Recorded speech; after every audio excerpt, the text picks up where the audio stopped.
Boa noite! Deixa eu colocar aqui nos comentários o tema da nossa live de hoje: como parar de fumar.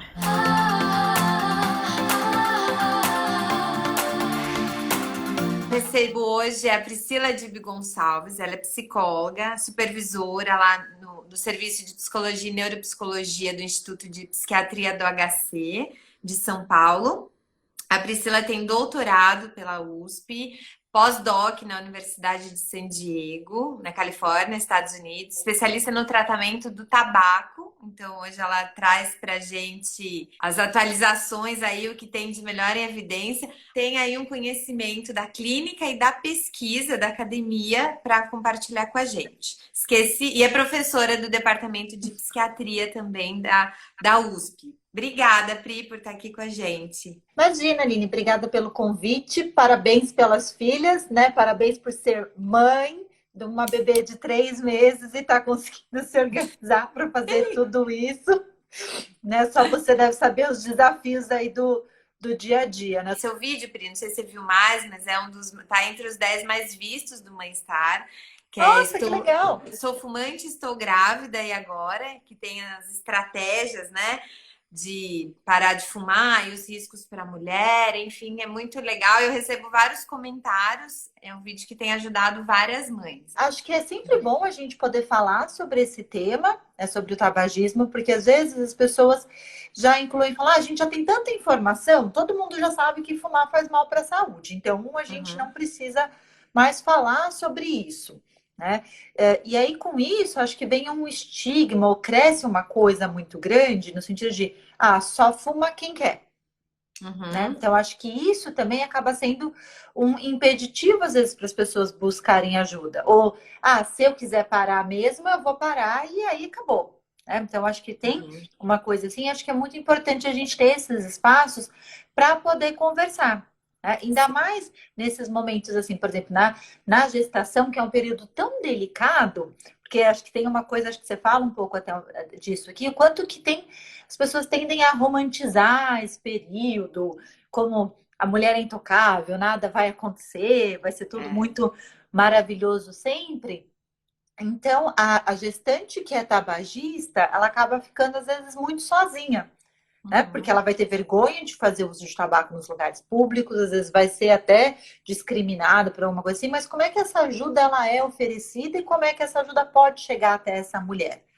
E não Sim. só na gestante, mas também depois pensando que o bebê nasce, porque às vezes a gente vai ter uma parcela muito grande das mulheres que vão parar de fumar imediatamente que elas sabem que elas estão grávidas. Por quê? Porque, provavelmente ela vai na sua consulta, o médico vai contar para ela, bom, então se você continua com o uso de tabaco, quais são os riscos que você e o seu bebê estão correndo? A gente sabe É. que aumenta o risco de trombose para a mulher, a gente sabe que aumenta o risco de aborto, do bebê nascer com baixo peso, né, da separação da placenta, da criança nascer com, né, com a fenda lábio-palatina. Então, tem várias questões que às vezes o próprio médico já faz essa orientação. Né? Ô, Para os Pri, médicos. só uma coisa que eu lembrei, para não esquecer. Tem uma coisa muito legal que você fala no vídeo, que eu acho que é muito importante a gente começar até falando sobre isso. Que Uhum. tabagismo, né? Fumar é uma doença crônica, né? É uma doença crônica. E por isso, ter o tratamento é importante.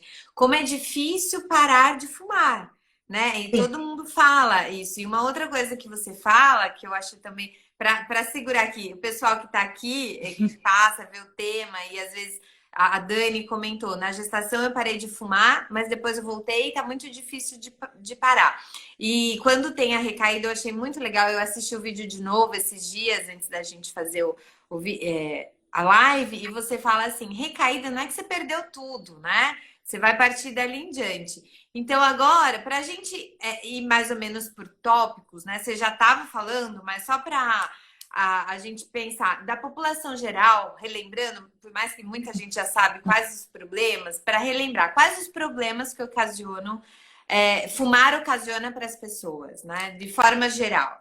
Tá, então, de uma forma geral, o uso de tabaco está associado a vários tipos de câncer, tanto do sistema respiratório quanto do sistema gastrointestinal. Então, vai ser boca, laringe, faringe, estômago, intestino, sistema urinário, né? Não é só o câncer de pulmão, são inúmeros tipos de câncer. Também está associado a condições de doenças cardíacas. Então, pensando no que a gente está vivendo hoje, né, da pandemia e tudo mais, então, assim, se a gente o tabaco ele vai afetar tanto o sistema respiratório quanto o sistema cardíaco. Então, além da prova de poder facilitar a contaminação, né? Porque só o próprio ato de fumar, de pôr a mão, levar a mão na boca, é algo que a gente tem evitado ao máximo nos dias atuais, também está debilitando esses sistemas, né? Então, é uma pessoa que tem, às vezes, esses sistemas mais debilitados por conta desse consumo.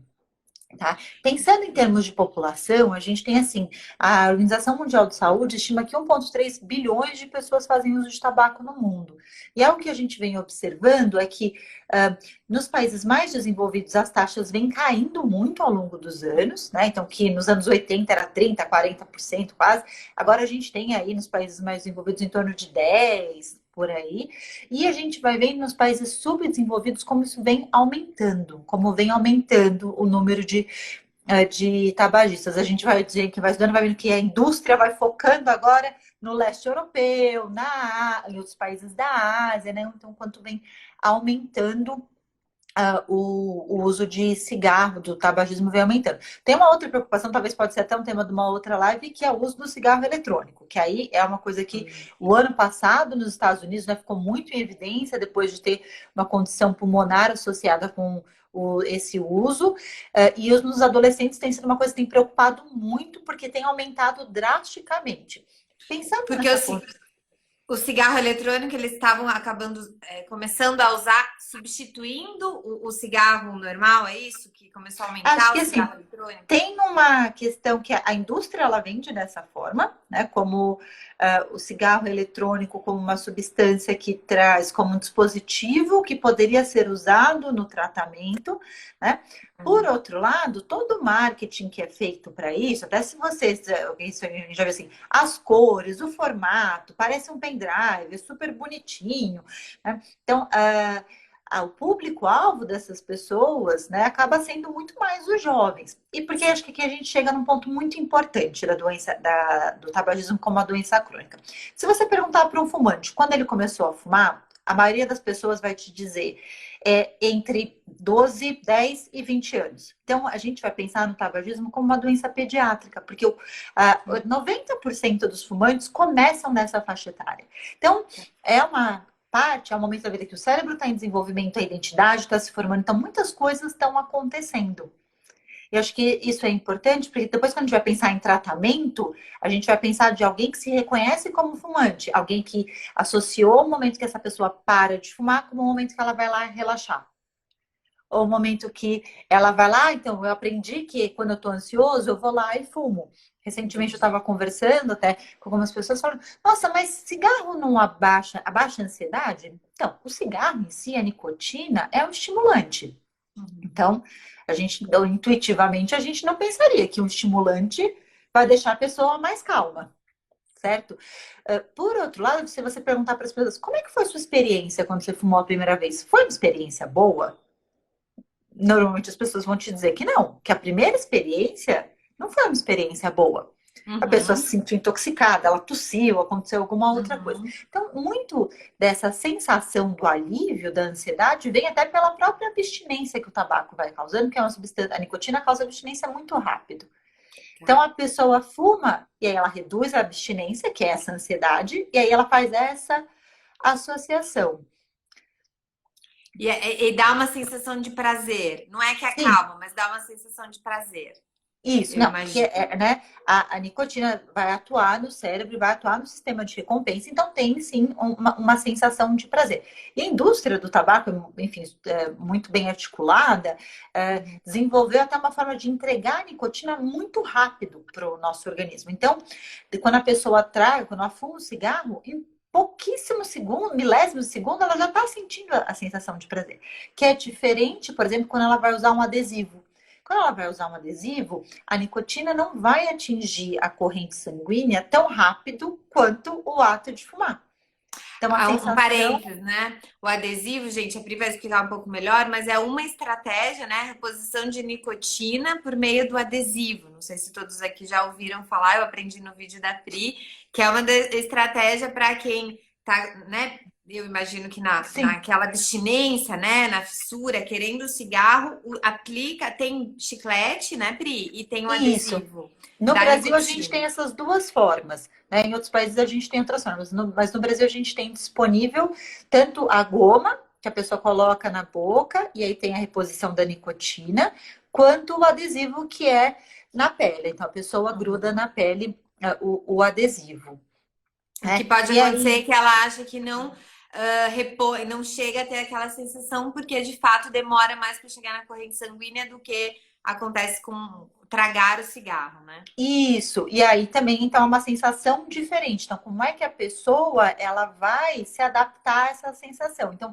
uma das formas quando a gente está pensando em tratamento é também isso, é a psicoeducação, também poder ensinar a pessoa o que, que ela vai esperar, o que, que aquela substância está fazendo no corpo dela e Uhum. como é que ela vai esperar que o tratamento funcione, porque ela também está sabendo todas essas coisas. Mas acho que é importante só reforçar o conceito de doença crônica, né? Então, o Isso. transtorno por uso de substâncias, de uma maneira geral, seja de nicotina, de álcool, de cocaína, é uma doença crônica que vai influenciar no funcionamento do cérebro, que envolve alterações cognitivo-comportamentais, né?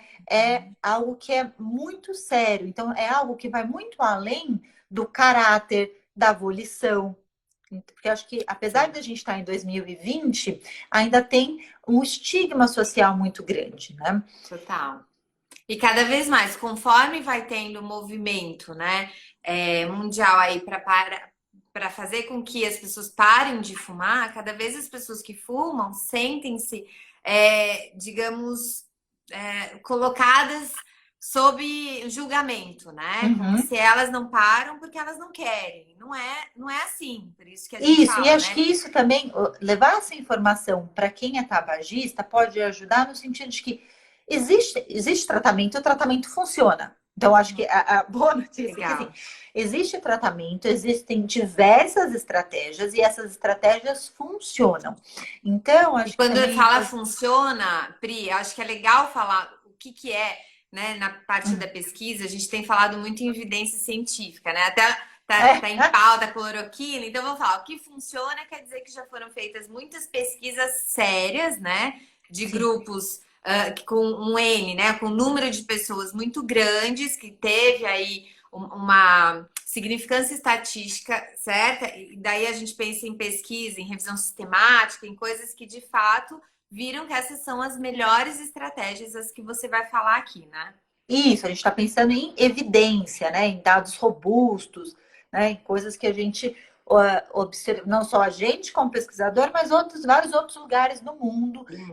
Isso, né? Então, o que a gente está chamando de coisas que funcionam, coisas que têm evidência? Então, na parte farmacológica, a gente tem duas medicações que são muito usadas, e a gente também tem os tratamentos não farmacológicos, né? Então, os tratamentos com psicoterapia, com entrevista motivacional, que é uma abordagem que a gente pode usar, com manejo de contingências, que também é uma outra abordagem que a gente pode usar. E a combinação de estratégias tende a ter um tratamento mais, a sua chance de sucesso ela é maior quando você combina estratégias. Também uma Uhum. coisa que é comum é o fumante ter diversas tentativas antes dele conseguir fazer a parada, né? Então, antes dele conseguir de fato permanecer abstinente.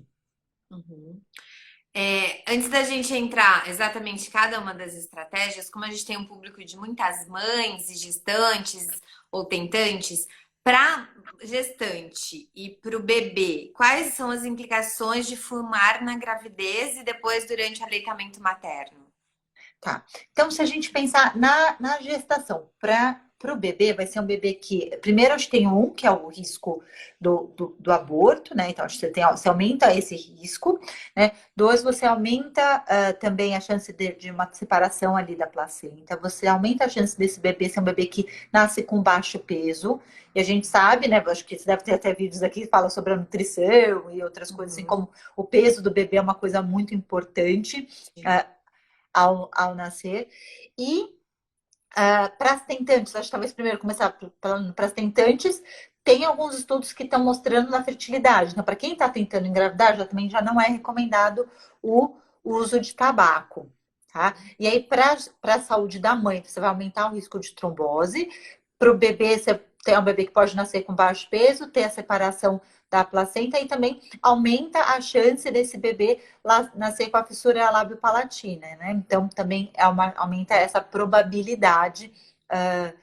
Então, a gente tem esses riscos. Para o bebê, depois que o bebê nasce, se a mulher é fumante, a nicotina ela vai passar para o leite. Então, o que pode acontecer? O bebê ele vai experienciar a nicotina de 1,5 a 3 vezes mais do que a mãe, né? E é um estimulante. Então, imagina, você está dando um estimulante para uma criança. Então, isso você pode alterar batimento cardíaco, pode ficar mais agitado, pode não dormir bem. Então, todas essas coisas são coisas que podem acontecer com esse bebê.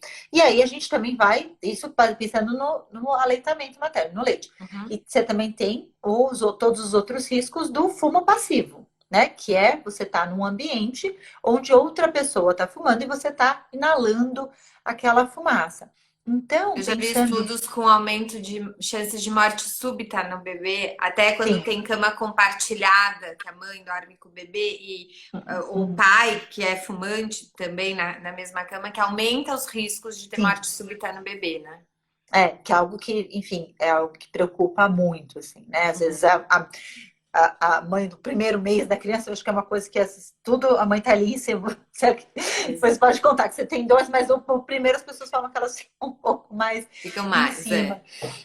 Então, acho que então todos os riscos do fumo nas crianças, então, problema respiratório, problemas de ouvido, e aí até para o profissional de saúde, que às vezes está atuando nessas áreas, que atua na pediatria, como é que ele aborda essa mãe? Né? Porque, às vezes, ainda hoje, a gente tem abordagens muito agressivas. Sim. Então, assim, bom, a senhora não está vendo que seu filho tem esse problema e a senhora vai continuar fumando? Então, esse é um tipo de abordagem que não ajuda, porque vai estar julgando a pessoa, colocando ela num lugar onde ela está deliberadamente fazendo mal para alguém que ela ama. Sim. Então, é muito delicado. Então, como esse profissional pode abordar essa mãe, é algo que pode fazer toda a diferença dessa mãe ir buscar ou não tratamento. Isso também a gente tem algumas evidências. O quanto um tratamento mais breve, ou essa orientação breve, bem feita, pode ser algo que pode mobilizar, sim, a busca de tratamento. Legal.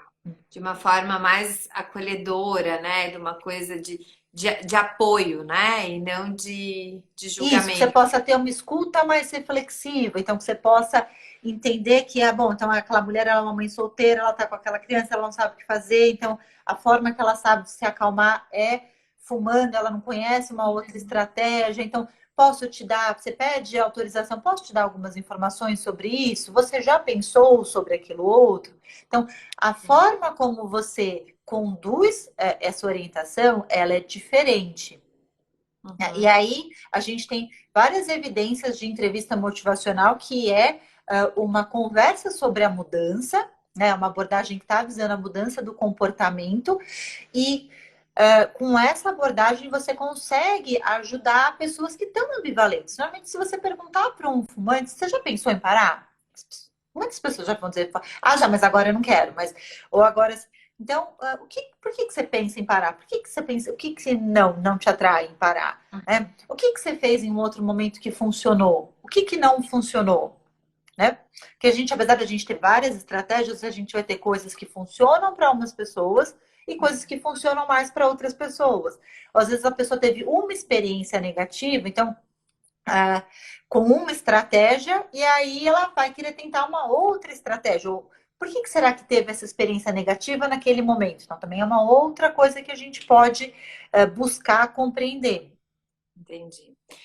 Teve uma informação que você passou no vídeo que eu fiquei de queixo caído, assim. Se um fumante para de fumar antes dos 40 anos, ele ganha, em média, aí 10 anos de vida.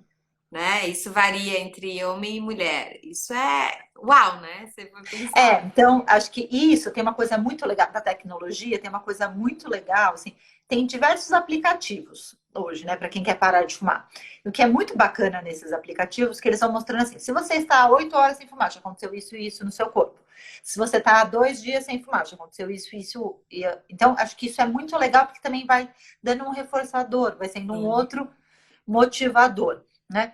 Mas, enfim, tem estudos americanos que vão mostrando isso, né? Então, se você cessa o tabagismo até os 40 anos, você pode ganhar, em média, aí, 10 anos de vida. Pensando que, assim, o tabagismo é uma das principais causas de morte no mundo e a principal causa de morte evitável. Né? No Brasil, em 2015, a gente teve 150 mil mortes atribuídas ao tabagismo. Então, é algo que tem uma parcela importante da população, né? Agora, eu trabalho no Instituto de Psiquiatria, a gente também tem o desafio de poder levar esse tratamento para os pacientes com transtorno mental, né? Porque também, às vezes, nos pacientes com transtorno mental, às vezes tem uma visão de que, bom, então se essa pessoa tem um transtorno mental, tudo bem ela fumar, porque afinal de contas, a gente está aqui para tratar da psicose, estou aqui para tratar da dependência do álcool, estou aqui para tratar de uma outra coisa. Então, quanto é importante também a gente trazer isso para esses pacientes. Legal. Pri, então vamos começar aí pelas estratégias, né? Explica um pouquinho cada uma delas pra gente, por favor. Tá. Então, acho que assim, a gente tem as estratégias medicamentosas e essas precisam ser feitas junto com o médico, tá? Pode ser médico psiquiatra, pneumologista, cardiologista, são as profissões que acabam atendendo mais. A gente vai, as especialidades, né, que acabam atendendo mais. Então, a gente tem 2 drogas específicas, pensando nas gestantes e nas novas mamães, aí, às vezes essas não vão ser as principais estratégias, né? A Organização Mundial de Saúde ainda não chegou num consenso sobre o uso dessas medicações com essa população. Porque é uma população especial, a gente não consegue fazer estudos, né, nessa população, então a gente acaba fazendo estudos mais naturalísticos, que são aqueles que você não consegue controlar tanto todas as variáveis, porque você vai acompanhando o curso natural de algumas coisas, né? Você não dá uma droga específica para uma mulher, você vai acompanhando esse curso natural. E aí a gente tem as psicoterapias e a gente tem a reposição de nicotina. A reposição de nicotina, aqui no Brasil, a gente tem 2 formas disponíveis, a goma e o adesivo, que vai ser feito de acordo com o número de cigarros que aquela pessoa usava. É assim que mais ou menos a gente vai fazendo uma conta. Às vezes, pensando na gestante, na nova mamãe, a goma pode ser uma estratégia interessante. Por quê? Porque você consegue controlar um pouco mais quanto que aquela substância está no organismo. Então, às vezes, a mulher ela conseguiu parar de fumar durante a gestação, mas aí o bebê nasceu, todo aquele período um pouco mais conturbado de adaptação, de sequência. E aí, às vezes, tem uma fissura muito grande de alguma outra coisa assim. Às vezes, ao invés dela fumar um cigarro, que tem mais de 7 mil substâncias, é preferível que ela faça a reposição com a goma e aí depois ela aguarde um período para amamentar ou ela ordenha o leite para daí ter aquilo já reservado e não ter o impacto da nicotina. Mas é claro que com essa população também é super importante a reposição ser feita com acompanhamento médico, né? Não ser uma coisa que... Acho que hoje a gente tem muito acesso à informação, mas a informação sem o manejo ou a informação sem o cuidado, o acompanhamento, às vezes ela não vai levar a gente nos lugares que a gente quer chegar. Então... Acho que isso é uma coisa que é importante. Então, a gente tem a reposição para a nicotina. Por que a reposição é importante? Porque a reposição, ela ajuda a minimizar ao máximo os sintomas de abstinência da nicotina. Que é essa irritabilidade, insônia, a gente tem sintoma depressivo, uma inquietação... E a gente está falando de um tratamento que envolve mudanças cognitivo-comportamentais. Por isso que, às vezes, para algumas mulheres, na gestação é um período mais fácil para parar de fumar. Por quê? Porque já estão acontecendo várias mudanças. Exato. Então, onde ela está... Ela já não vai beber, ela não vai para happy hour, né? Encontra... Não até vai para happy hour, mas não deve. Café, menos. Não está tomando café. Então, as associações que às vezes essa mulher tinha feito com o tabaco, ela está fazendo outras coisas porque o corpo dela está mudando. E assim se constitui uma janela de oportunidade. Ainda assim, é um período que pode ter muito estresse. Então, também isso precisa ser considerado e como é que as coisas vão sendo balanceadas. Por isso que eu estou dizendo que é a importância do profissional de saúde nesse momento para ajudar a fazer isso. Voltando aos outros tratamentos, aí a gente entra nas psicoterapias, né? Então a gente Tá. tem psicoterapias cognitivo-comportamentais, a própria entrevista motivacional, que são que vão ajudar o quê? A identificar quais são as motivações para continuar o uso, quais são as motivações para cessar o uso, quais são os fatores protetores, quais são os fatores de risco, né? O que para aquela pessoa motiva? Então, quais são as associações que aquela pessoa tem com aquela substância? Né? Então, Quais ela... são as mais comuns, Pri? Dá um exemplo, por favor. Por Bom, então assim, exemplo, vai pode falar. falar, por favor. Não, então assim, por exemplo, a gente tem a psicoterapia voltada para a cessação do tabagismo. Então, você vai fazer, você vai acessar o grau de dependência, de severidade de dependência daquele sujeito. Você vai agendar uma data para a parada de fumar. Você acessou quais são os fatores que motivam o uso, quais são os fatores que protegem essa pessoa do uso. Você, por exemplo, algumas pessoas você pode criar um kit fissura. Então, quando eu sentir vontade de usar, eu tenho.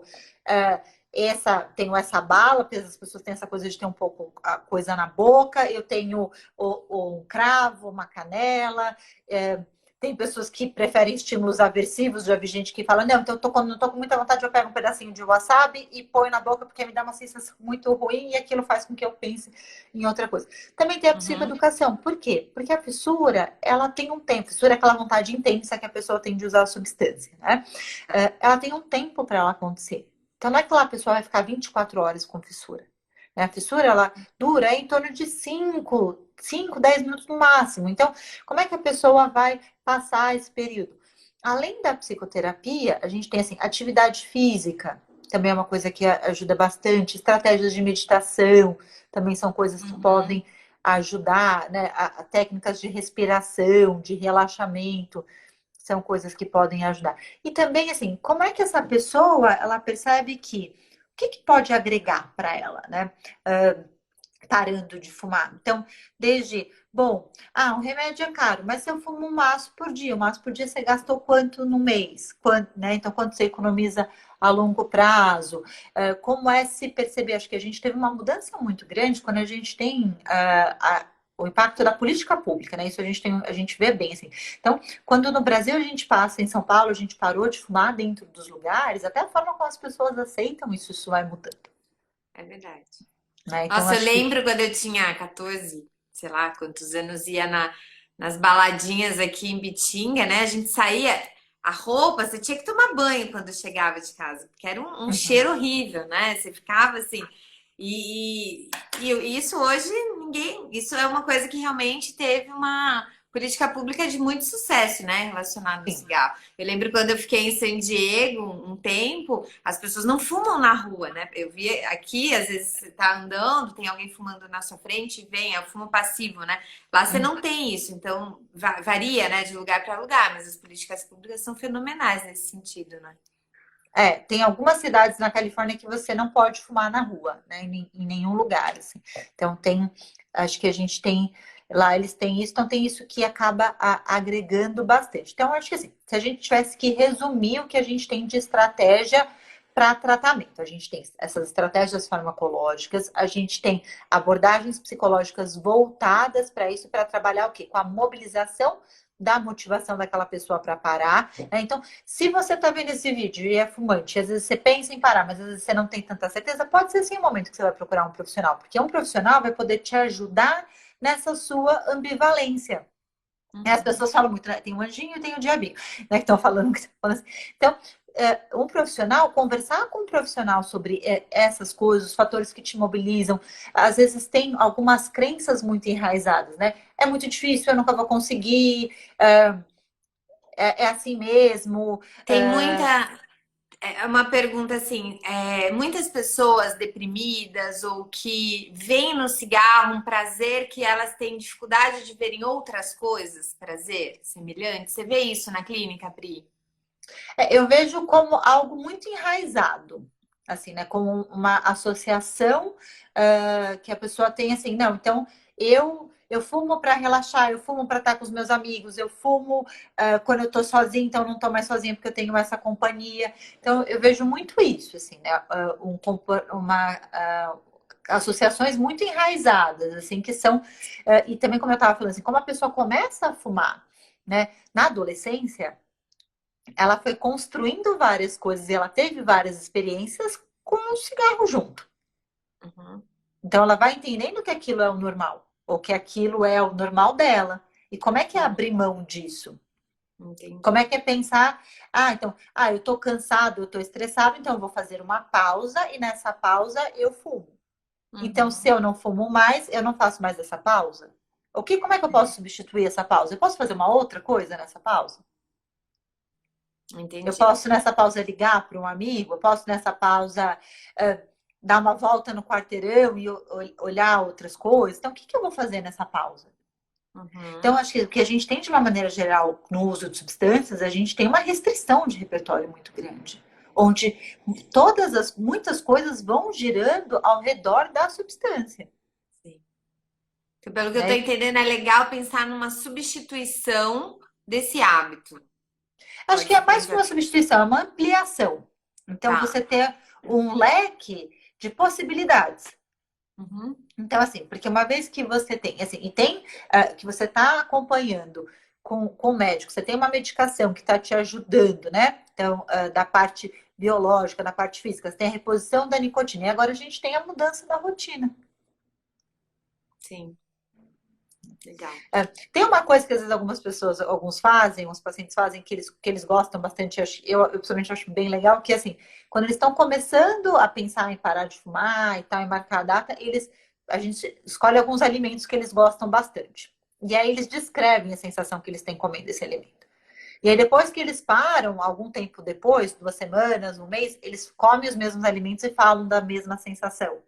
Porque Uhum. também é poder ir se apropriando dos benefícios.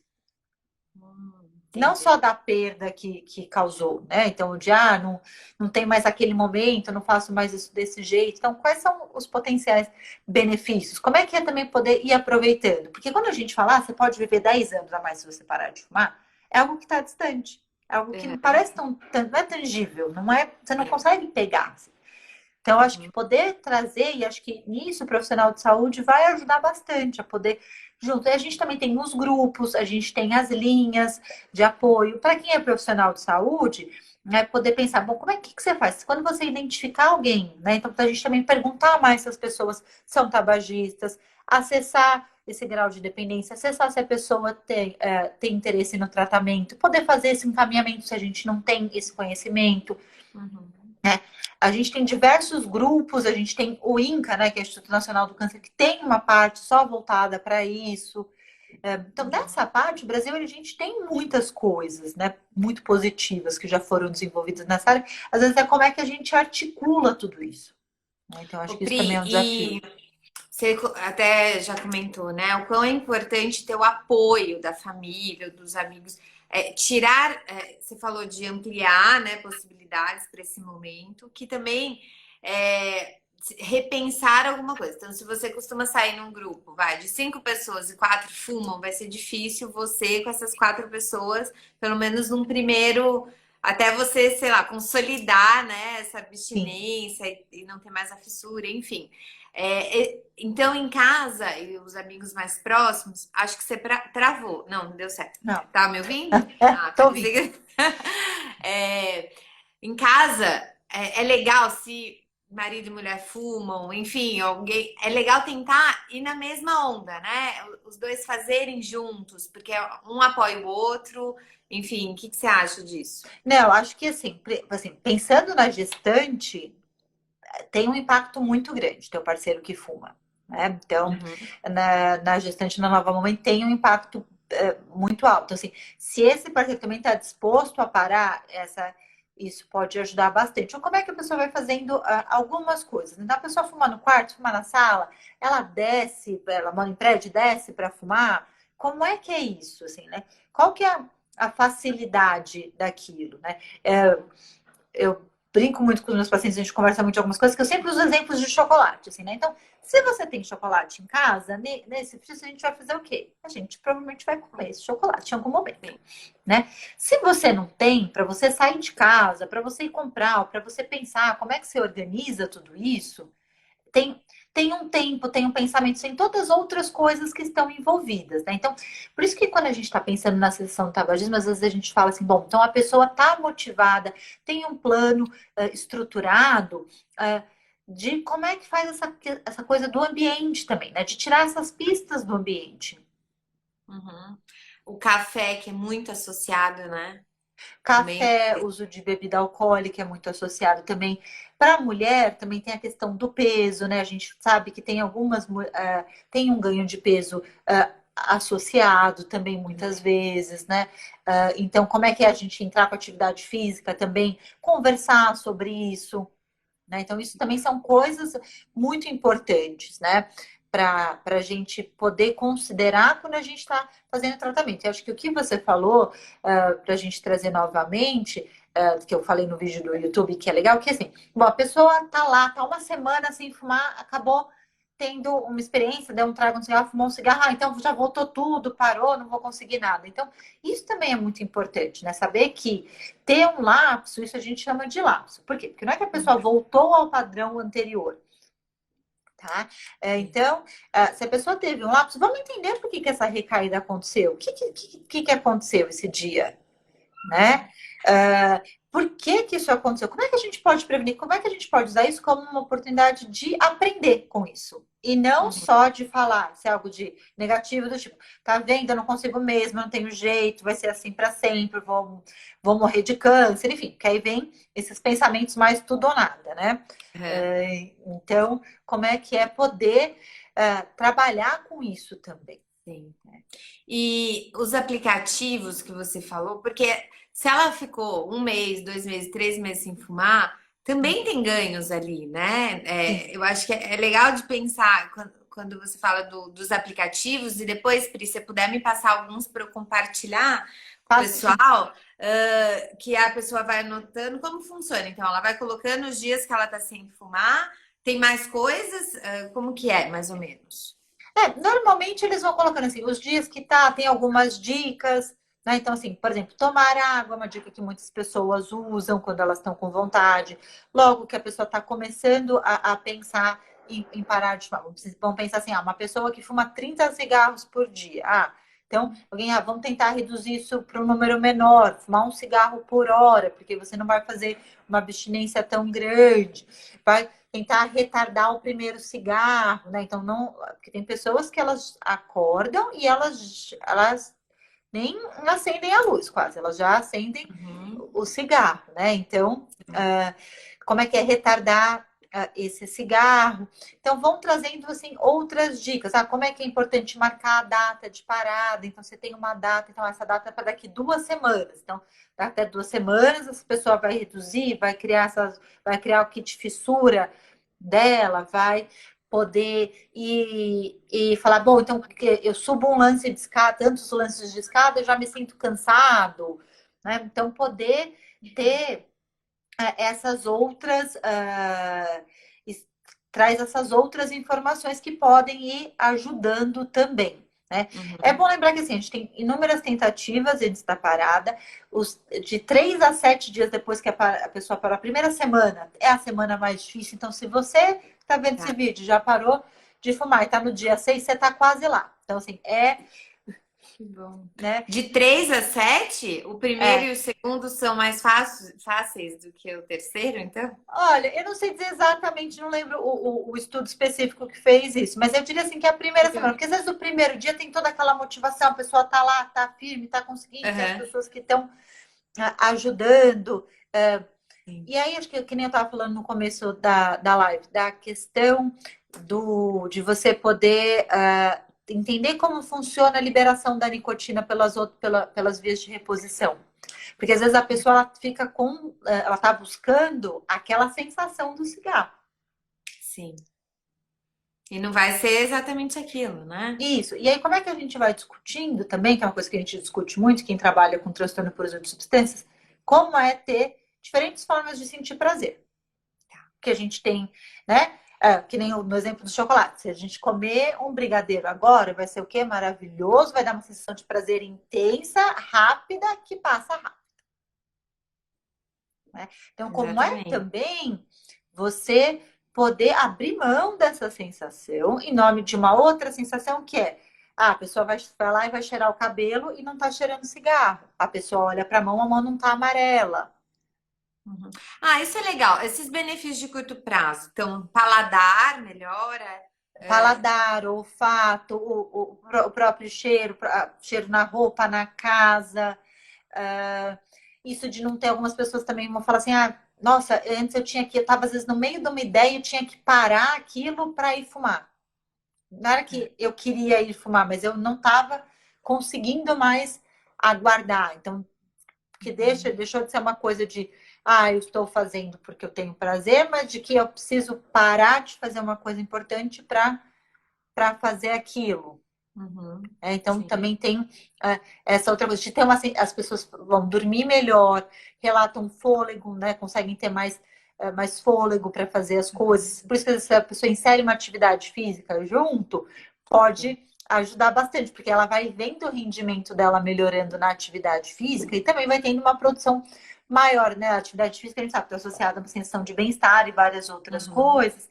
Então, com isso tem também esse outro ganho. Então, pode ser algo que pode ajudar bastante também as pessoas. A Rita falou aqui, né? Ela tinha até falado lá em cima que trabalhou no IPQ na época que os professores e os médicos fumavam dentro das unidades de internação psiquiátrica, né? A gente vê filmes antigos, os médicos fumando na frente. É muito doido, né? Como a gente mudou e que bom que mudou isso. E agora ela colocou, durante a pandemia, houve aumento do consumo de álcool e cigarro, segundo tem ouvido de especialistas. De álcool e drogas geral, né? Eu vi até o Arthur Guerra, né? Que meu ex-chefe, né, Pri? Trabalhou com a gente muito tempo. Sim. Ele fala muito sobre isso e realmente tem aumentado muito, tudo em saúde mental tem exacerbado. Acho que álcool e drogas tem muito, né? E cigarro acho que entra nessa questão. E isso, eu imagino, pela questão da tensão, pela questão dessa ansiedade. O que você acha, Pri, no tabaco, principalmente? O Eu que acho que se a gente for proporciona? pensar, assim, a gente está nesse período, muitas pessoas estão com as suas rotinas desorganizadas. Quando a gente olha as recomendações, não sei se as pessoas chegaram a ver, mas logo que começou tudo isso, a Organização Mundial de Saúde fez uma cartilha com algumas recomendações de saúde mental e, né, o mundo das lives agora, imagino que em algum momento todo mundo teve assim, estava falando assim, da importância da rotina, né? Tem se batido muito nessa tecla, assim, né? Por que é importante você ter uma rotina? Porque as pessoas elas estão extremamente ansiosas e ociosas em casa. Né? Algumas, tá? Algumas não estão ansiosas, no caso. Sim. Sim. Tem também as outras pessoas que estão fazendo muitas coisas. Muitas Mas coisas acho ao que o mesmo ponto tempo. principal é isso da rotina. Então, a gente tinha uma rotina, tinha uma organização. E essa organização, ela foi quebrada. A gente precisou se adaptar. Isso mudou. Uhum. E como é que a gente faz essa mudança? Então, para algumas pessoas, dentro nessa rotina da quarentena, elas estão mais tempo em casa, mais tempo sem horários determinados para atividades direcionadas ao trabalho. Então, com isso, eu imagino assim, alguém que ia trabalhar num escritório. E nesse escritório não pode fumar, porque a gente está, o ano é 2020. Se fosse 1960, talvez seria diferente. Mas não, você não pode fumar dentro do escritório. Então, essa pessoa ela precisa descer, precisa acontecer outras coisas. Então, ela fuma 4 cigarros por dia na sua rotina de trabalho. Agora, ela está trabalhando em casa e ela fuma em casa. Então, A mesma coisa que comer, né? Eu sim. como o dia inteiro, eu como o dia inteiro. No trabalho eu comia um pouco menos. Eu comia bastante, mas um pouco menos do que em Porque horários mais o que a gente definidos. está pensando? Na disponibilidade. Né? É. Quanto maior a disponibilidade de uma substância, quanto maior o acesso de uma substância, mais fácil vai ser o seu consumo. Uhum. Né? E além disso, quando a gente está pensando em tabaco, álcool, o que a gente vai entender também? Essas substâncias, para algumas pessoas, elas são utilizadas como uma forma de enfrentamento. para situações negativas, ou uma forma de lidar com emoções adversas, ou até mesmo com tédio, com ócio. Então, às vezes, o consumo dessas pessoas acaba aumentando porque é a forma que ela entende de que ela vai enfrentar, que ela conhece. Então, como é que a gente vai desenvolvendo outras estratégias? Né? Então, como eu te falei do cigarro, para mim, acho que esse é o exemplo mais, é a fala que normalmente toca mais os pacientes. Quando eu pergunto assim, foi boa a primeira vez que você fumou? A resposta normalmente não foi. Então, por que o cigarro, que é o cigarro que acaba com a ansiedade? Por que é o cigarro que te deixa bem? Uhum. Né? Acho que assim, a nicotina tem o poder de atuar no nosso cérebro, é um estimulante, então às vezes tem algumas pessoas que vão relatar isso de uma leve melhora atencional, alguma coisa assim, que é importante também a gente entender isso para aquela pessoa, porque a gente pode trabalhar isso, outras estratégias de treino atencional, por exemplo. Sim, entendi. Né? E Então, eu acho que o ritual para algumas pessoas eu imagino, né? Eu fiquei pensando, eu nem gosto assim, eu gosto de café, mas eu gosto mais do ritual, sabe? Assim, como de sentar, às vezes, com um amigo. Eu lembro, uhum, eu não gostava de café, que eu tomava aqui em Bitinga com açúcar, eu nunca tinha gostado de café. Daí em São Paulo, um amigo me levou num lugar lá no Santo Grão. uhum. Nossa, que tem 1 milhão de opções de café, daí a gente sentou, daí se cheirou, daí tomou um café sem açúcar. Sabe aquele negócio de ritual? E eu comecei a gostar de café, e daí se chama, vamos tomar um café, É uma coisa social, né? E eu acho Que que é uma isso coisa assim, que também. para você tomar café significa estar junto com alguém no momento Uhum. prazeroso. Arthur Guerra na nossa Nossa. live, é isso mesmo? Olha que honra, hein? Entendi, Pri. Então, Então, isso acho que é poder é pensar nisso no cigarro também, no tabaco. Então, assim, quais são as associações que essa pessoa tem com o tabaco? Então, ela está associando o tabaco ao momento que ela para no trabalho, momento que ela relaxa, o momento que ela está com os amigos. Então, quais são as associações que aquela pessoa faz e como é que você entende essas associações e o que você pode oferecer de outras opções? Sim, legal. E, gente, vocês vão comentando aí, eu não sei quem tá assistindo, se é mais gestante, mulheres no pós-parto. A Dani comentou que tinha parado de fumar na gestação, né? Que a Pri já falou que tem aí uma janela de oportunidade maior, né? Que uma mudança toda no estilo, no comportamento, enfim, na rotina dessa mulher que propicia. Quem estiver assistindo e for gestante, compartilha aí com a gente. E uma coisa que eu queria te retomar, Pri, se for então, a pessoa que está agora nos assistindo, então, que eu acho muito legal, é primeiro a gente divulgar que tem tratamento, é uma doença crônica, as recaídas não podem ser vistas como, puta, eu não consigo, né? Eu vou Uhum. conseguir, eu já comecei, eu acho que a motivação é um ponto muito importante. Então, e ajuda, né? Procurar ajuda profissional pode ser, Isso, as imagino pessoas que. que buscam ajuda, elas têm mais chance de sucesso. Né? E isso não Então, é um sinal de fraqueza, acho que isso também é uma coisa muito importante, né? Porque às uhum, vezes também tem um pouco disso, você não conseguir sozinho, pô. Não, então é uma condição crônica, tem tratamento, o tratamento ele funciona, ele é efetivo, ele é eficaz, e abordagens combinadas têm mais chance de sucesso. sim. A reposição de nicotina, ela é prescrita por médico necessariamente ou não? Ela não tem uma venda controlada nesse momento, né? Então você não precisa necessariamente dar receita. Mas a minha recomendação seria que fosse feita para um profissional de saúde. Normalmente, quando trabalha em equipe multidisciplinar, você vai ter um médico que faz essas recomendações.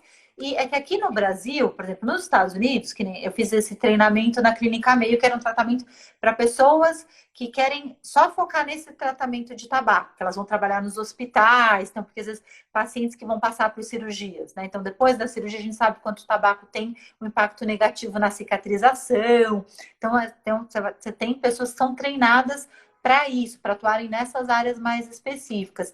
Aqui a gente acaba tendo, ou no CAPS, ou às vezes em outros setores, mas também são serviços de saúde que a gente tem também a figura do médico. Então, pode ajudar a fazer essa parte da prescrição, que eu não sei qual que é o treinamento dos profissionais de saúde para poder fazer essa orientação mais adequada. Normalmente, o médico acaba sendo a figura que tem mais essa adequação de qual que é, porque a gente também tem, a gente vai ter os adesivos, a gente tem miligramas diferentes nos adesivos, tá? Então, só para poder, Ah, entendi.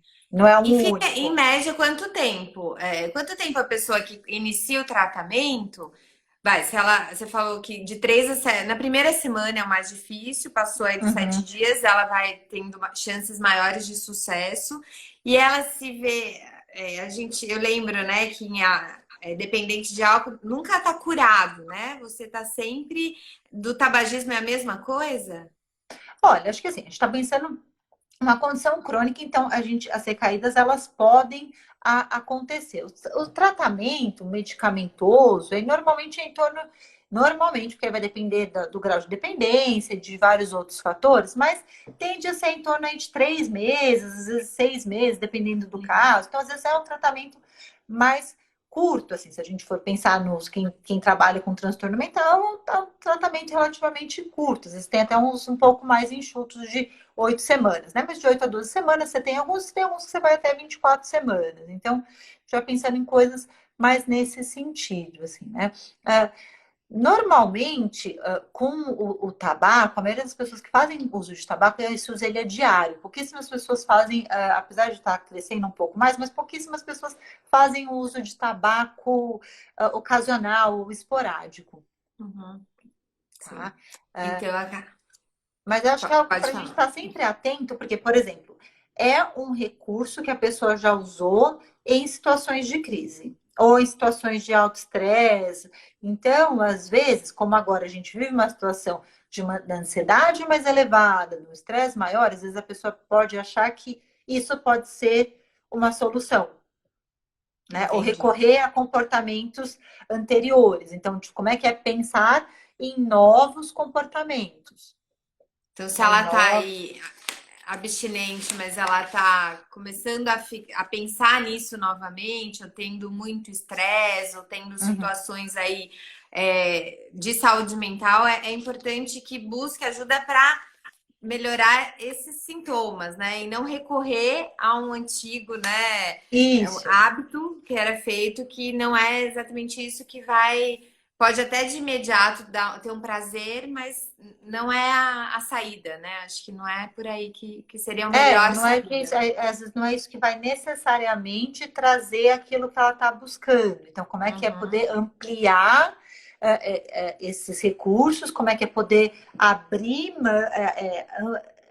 olhar para o que será que você pode colocar na mesa? Quais são outras coisas que podem vir, que podem agregar, né? Então, uhum. poder pensar nisso. Acho que assim, hoje, em 2020, a gente não vive tanto o impacto de outras gerações, porque acho que a nossa geração e você, a gente vive menos o impacto de uma geração anterior, onde fumar ainda era sedutor, era uma coisa É, charmosa, né? E acho que isso que a gente precisa tomar cuidado também com o cigarro eletrônico agora, né? E também com vem a moda de novo. isso, né? De como fica essa e como é que isso está sendo vendido, assim, né? Uhum.